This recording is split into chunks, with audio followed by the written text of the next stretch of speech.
Now, breaking news from NBC4.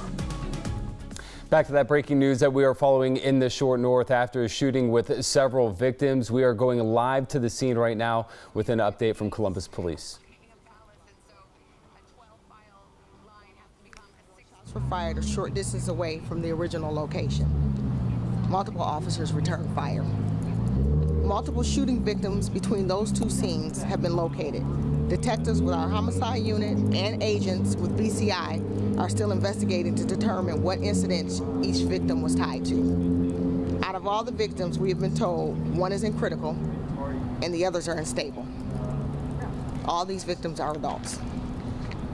Less than 1 hour later, officers were dispatched to the 1400 block of St. Clair Avenue. Officers discovered 5 individuals with gunshot wounds. 1 individual was pronounced deceased.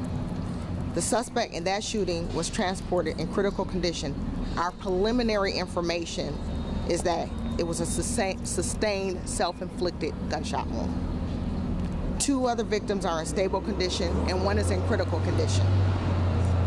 At 4:41 a.m., officers responded to the 500 block of East Whittier Street on a shooting. Officers located an adult male victim. That male was transported in critical condition and was later pronounced as deceased. Preliminary information is this was a known suspect and it was based off of an argument. So those are the incidents that have occurred Friday night going into Saturday morning. Do we know how many victims from this one here on North High? So this is a very fluid investigation.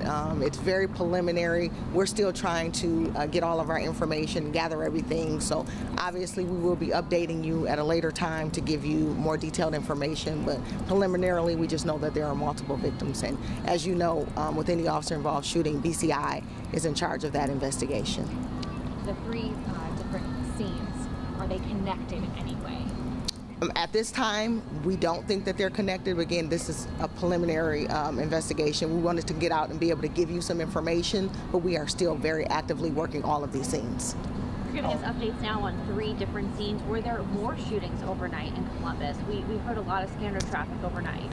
These are the shootings that we know of. Okay. This is what we know again, but preliminarily, active investigation. We're still gathering information.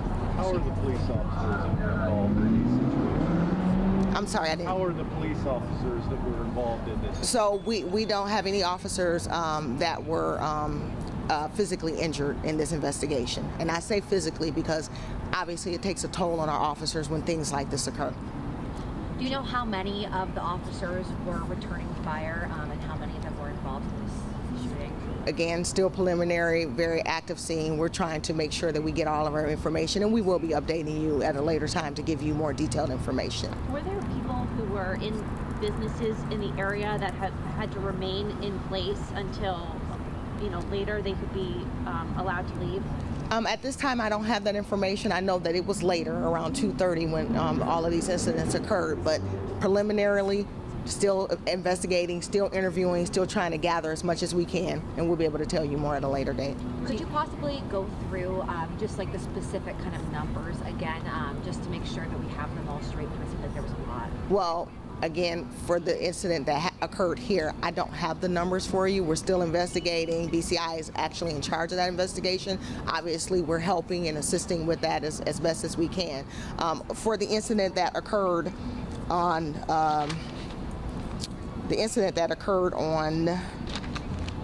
St. Clair, there were 5 victims, and one of them including the suspect. So 5 victims including the suspect. And there was 1 victim on East Whittier. Chief, this is the first, really warm evening. It was Cinco de Mayo, lots of people out.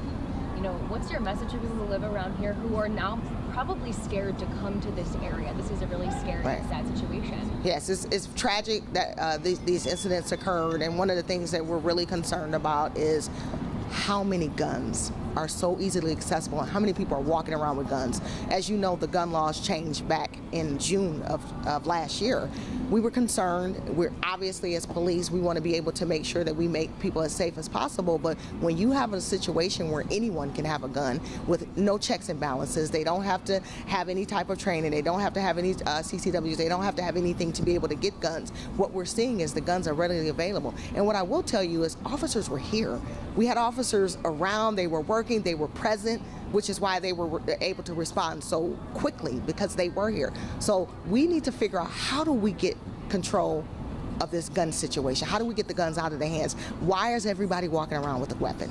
Last Friday in that news conference, not this yesterday, but a week ago, you had talked about the lock switches and how those are being frequently used. I live in this area, and I woke up to a sound of like shot, shot, shot, shot, shot. Do you know if, I mean, you probably don't have details, but could have that been used tonight? We again, preliminarily, we don't have that information. We're still trying to sort everything. It's very fluid, but we wanted to make sure that we came out and gave you as much information as we have available for you right now. But we're still figuring that out, but we will be giving an update later.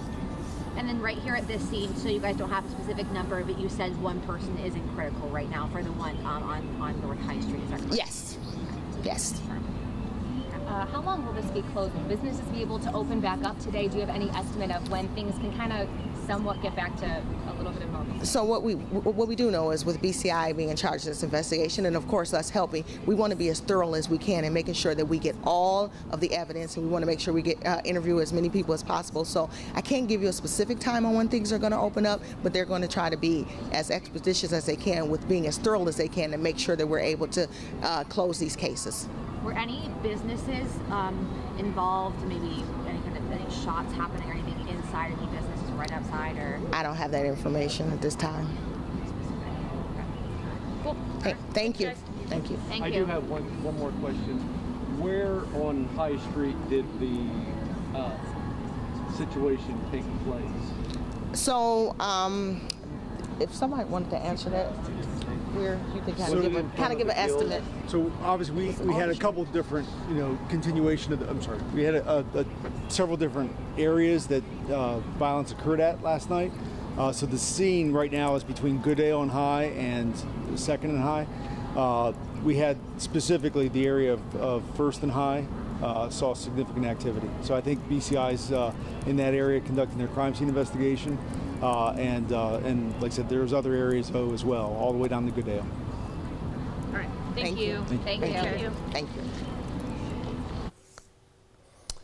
And again, that is an update from Columbus Police on a shooting that they say happened around 2:45 this morning in the Short North. Just to recap a little bit about what we learned there from Columbus Police on 3 separate shootings that they are investigating. Again, that shooting that happened in the Short North occurred around 2:45 this morning. Columbus Police say that it occurred in the area of 1st and High Street, but say that the area that's closed off extends all the way from 2nd and High to Goodale and High. They say right now that there are multiple victims. One is in critical condition. She says, Chief Elaine Bryant says that the others are in stable condition at this time. She says multiple officers returned fire during that shooting. No officers appear to be injured at this time. Again, one victim is in critical condition. All others are in stable condition. And Chief Elaine Bryant says that all of the victims in that shooting are adults. Columbus Police were also investigating a shooting that occurred around 3:45 this morning at St. Clair and Chittenden. That involved 5 individuals, 1 deceased suspect, in a 3rd shooting on East Whittier Street that involved 1 deceased suspect as well. We'll continue to update you on this situation as needed throughout the morning and as we learn more. In the meantime, you can always get information on the NBC4 News app. In the meantime, the coronation of King Charles III continues right now on NBC4.